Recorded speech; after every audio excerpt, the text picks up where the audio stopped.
Hi welcome to our channel. Pallavi Prashanth season 7 విన్నర్గా నిలిచాడు. మనందరికి తెలిసిందే. ఎట్టకేలకు ఒక రైతు బిడ్డ, సామాన్యుడు, సోషల్ మీడియా ద్వారా వచ్చినటువంటి ఆయన అభిమానానికి లేదా తాను కోరుకున్నట్టు రైతు బిడ్డ బిగ్ బాస్ ఎందుకు పంపించరు, అన్నా నన్ను పంపించవే అంటూ సోషల్ మీడియా తను చేసిన వీడియో వైరల్ అవ్వడం, ఎటకేలకు బిగ్ బాస్ మీద ఉన్నటువంటి విమర్శ మనకు తెలుసు. రైతులను ఎందుకు బిగ్ బాస్లో తీసుకోరనేది దానికి కూడా సమాధానంగా బహుశా సోషల్ మీడియాలో ఆల్రెడీ వైరల్ అవుతున్నటువంటి క్రేజీ ఉన్నటువంటి పల్లవి ప్రశాంత్ని ఒక పార్టిసిపెంట్స్గా బిగ్ బాస్ ఎన్నుకోవడం, వెరసి బిగ్ బాస్ 7కు ఒక స్పెషల్ అట్రాక్షన్ రావడం, డే 1 నుంచి, డే 1 కాదు డే మినిట్ నుంచి కూడా చెప్పొచ్చు. డే మినిట్ నుంచి ఎప్పుడైతే బిగ్ బాస్ 7 స్టార్ట్ అయిందో పల్లవి ప్రశాంత్ చుట్టూ ఒక ఫ్యాన్ మానియా అనేది చేరింది. ప్రజలు అండగా ఉన్నారు. ఓటింగ్లో అతన్ని సోషల్ మీడియా ద్వారా ఎప్పటికీ మొదటి నుంచి చివరి వరకు అండగా ఉంటూ దానికి సపోర్ట్ ఇస్తూ పల్లవి ప్రశాంత్ని అందరూ కలిసి అతను భుజస్కంధాలు మెత్తుకొని గెలిపించారు. ఎట్టకేలకు పల్లవి ప్రశాంత్ విన్నర్గా నిలిచారు. అయితే ఇప్పుడు జరుగుతున్న చర్చ పల్లవి ప్రశాంత్ ఎన్ని కోట్ల ఆదాయం వచ్చిందో అనేది ఇప్పుడు సర్వత్రా వింటున్నటువంటి ఒక చర్చ. కానీ వాస్తవానికి కోట్ల రూపాయలు బహుశా రాకపోయి ఉండొచ్చు. ఎంత వచ్చిందో ఒక స్పష్టంగా మనం ఒకసారి విశ్లేషణ చేద్దాం. సహజంగా పార్టిసిపెంట్స్కు బిగ్ బాస్లో రోజువారీ లేదా వారం వారీ రెమ్యునరేషన్ ఇస్తారు. అంటే మొదటి నుంచి కూడా వారానికి ఇంత అని పేమెంట్ ఇస్తారు. జనరల్గా ఏంటంటే రోజుకి ఇంకా వారానికి ఒక ఎలిమినేషన్ ఉంటుంది కాబట్టి వారానికి ఇంత అని చెప్పేసి రెమ్యునరేషన్ ఉంటుంది. అది కూడా అందరూ పార్టిసిపెంట్స్కు ఒకే రకమైనటువంటి రెమ్యునరేషన్ ఉండదు.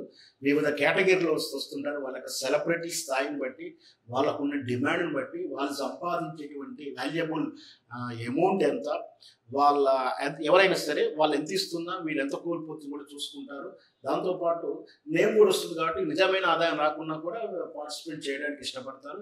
సో ఆ విధంగా శివాజీకి రోజుకు 40,000 చొప్పున ఇచ్చారని ఒక వార్త. అయితే ప్రియాంకకు మాత్రం 25,000 చొప్పున రెమ్యునరేషన్ ఇచ్చారని తెలుస్తుంది. అయితే మళ్ళీ పల్లవి ప్రశాంత్కి ఎంత అనేది ఇప్పుడు చర్చ జరుగుతుంది. ఒకసారి విశ్లేషిద్దాం.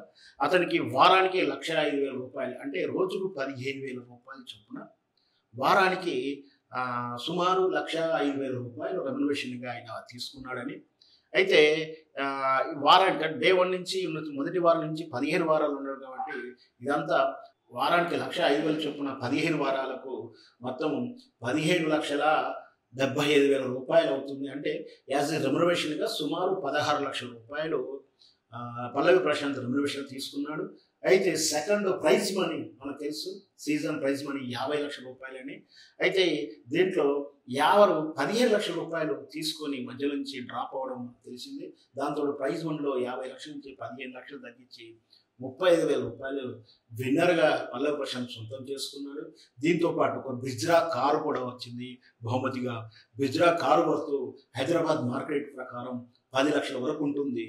దాంతోపాటు ఇంకొకటి 15 లక్షల రూపాయల గోల్డ్ విత్ డైమండ్స్ ఉన్నటువంటి ఆభరణం కూడా గిఫ్ట్గా వచ్చింది. మొత్తం మీద పల్లవి ప్రశాంత్కు 4 రకాల ఆదాయాలు వచ్చాయి. యాజ్ ఏ రెమ్యునరేషన్గా మొదటిది రెమ్యునరేషన్గా సుమారు 16 లక్షలు, రెండవది ప్రైజ్ మనీగా 35 లక్షలు, మూడవది బిజ్రా కార్ ద్వారా ఒక 10 లక్షల బిజ్రా కారు బెనిఫిట్, నాలుగవది వజ్రాభరణం 15 లక్షల, గోల్డ్ చైను 15 లక్షల వర్తు, వెరసి మొత్తము సుమారుగా 75 లక్షల రూపాయలు బహుమతిగా వచ్చిందని మనం చెప్పవచ్చు.